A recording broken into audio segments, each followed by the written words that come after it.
been interested in VR is because of the affordability of it. So you can get a VR headset, you can pick them up for a couple £100 or $100. But isn't the price due to spike up soon? It's possible. So when VR first kind of started going mainstream back in 2016, the Vive came out was $1,000, and you needed at least $1,000 PC to play it. The Rift, it was a little cheaper, but it didn't come with controllers. So once you bought the touch controllers, that brought you back up to that $1,000 price. So PSVR was like the first affordable one at $500, but most people already owned the PS4 to play it.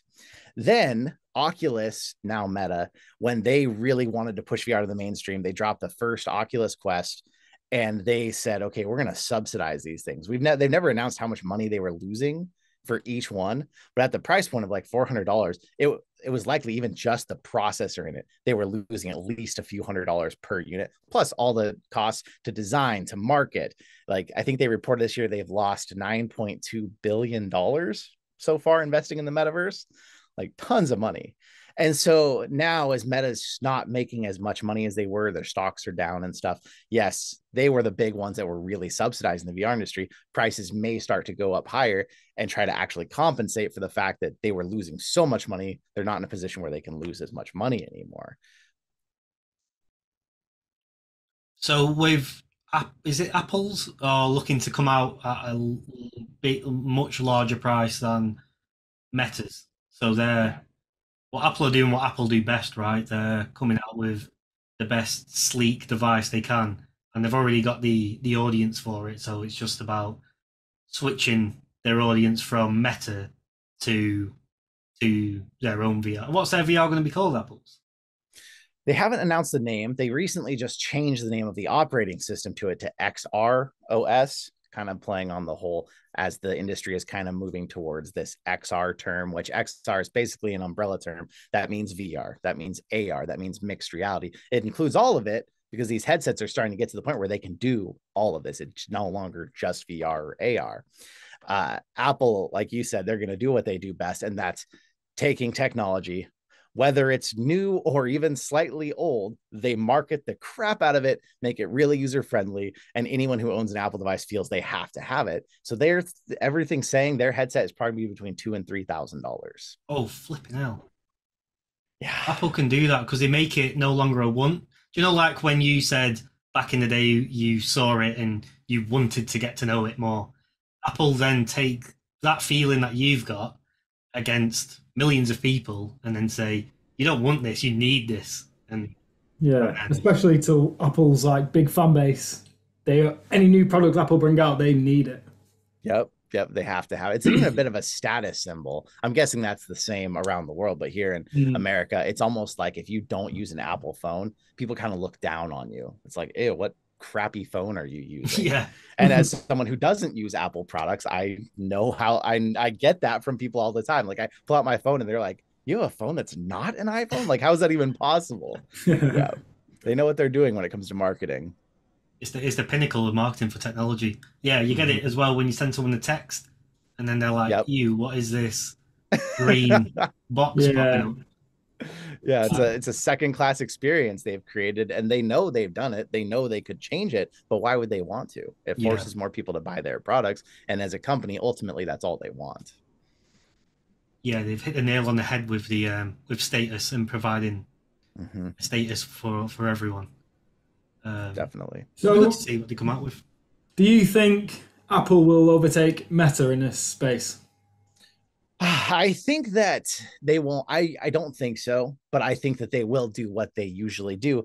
They'll bring a bunch of people to VR that didn't care about it. And all of a sudden, you're going to have people telling you, hey, have you heard of this thing? Apple's invented this, and you've never tried anything like it. And you're going to be the one sitting there thinking, I've done this for years. But Apple convinces them that it's something totally new. It's totally different. It's their thing. And there'll be this huge subset of people that are really into Apple's version that probably normally wouldn't have cared about VR anyways. And then some people will switch over, but it's more going to be a new audience, which is a good thing for VR as a whole. I'm not mad at all that they're doing that, but it's just always funny. I remember that was a thing when like an iPhone finally got wireless charging and Yeah. people were all telling me, have you heard of this? Like, this is totally new. I can just set it down and it charges out. And I'm like, I think we've had that at Samsung for like 3 years now. Like, but I just let them, let them have their moment. I don't correct them. I'm like, oh wow, that's so cool. And that's Apple knows what they're doing. Yeah, that's the thing with Androids, right? Is you get so you because I've been on Android for a long time. You get so used to the little gimmicks that they have, and then Apple drop it, and then suddenly everyone's talking about it, and then Yep. you're just shocked that well, I Yeah, just thought it totally was new. normal. Yeah, this is something you've taken for granted for the past 2 years, and now everyone's talking about it. Yeah. Yeah. And that's probably going to be when Apple steps in. We're going to see that same thing because they're going to make the apps really user friendly. They're going to make it work really well. And all Yeah. of a sudden, people are going to be talking about, oh my gosh, I can use this device and I can see through it. But I can also have a screen up for stats while I'm watching the hockey game on TV. And it's like, we're like, oh, we've seen all this, but Apple's made it so user friendly that everyone's suddenly into it. Yeah, because I saw a video on LinkedIn um, of an AR. Someone's got through the phone, and then at the World Cup, they hold up their phone to the pitch, and then you click on a player, and it tells you who the player is, what club they play for, how old they are, how many goals they've scored in the World Cup. So, I mean, there's It even showed like when the positions move on the pitch, it shows whether they're going to attacking position or a defensive position. It's pretty cool stats to see whilst you're watching the game. Yeah. Imagine if you had that just wearing it like as glasses. yeah, casually at your home watching that, Yeah. but you're getting what like 10 times as much information as you're watching a game. Mm. 10 times more than a commentator can tell you whilst Yeah. you're watching the game. Yeah, it's going to be exciting to see how it changes the space, but I definitely think Apple will step in as another big company. I don't know that they'll take over at that price, but just like everything else that Apple does, there's a huge subset of people that believe that MacBooks and are the only thing you can use, and they don't care how much they're paying for it, while most people still have a regular PC because it works well and their Apple's just so expensive. Yeah, and then Apple dropped the M1 and M2 chips, and that just took everyone away from Windows even more. Just to say you've got these chips that do absolutely everything that you need, but then obviously I can see you've built your own PC. Yeah. It looks like because I built mine, it looks like it's a dying breed of people who are going to stay on Windows are just going to be the people that build their own. Yeah. Everyone else is going to go towards the Apple route, or a Yeah, large convenience. percentage. Are they putting the M2 chip in the VR headset? That I don't know. We really don't know much about it. We've seen renders. We've heard that they've renamed the operating system, and we've kind of heard like they're retuning their maps to be usable in VR headsets and some of their other stuff. But we really don't know a lot of the technical specs yet. It might be out there, and I haven't heard about it. I don't follow Apple super closely, but I don't know what chipset or what they're doing. But I've got to imagine it's going to be their most advanced chip if they're asking for that much money. Yeah. Mm.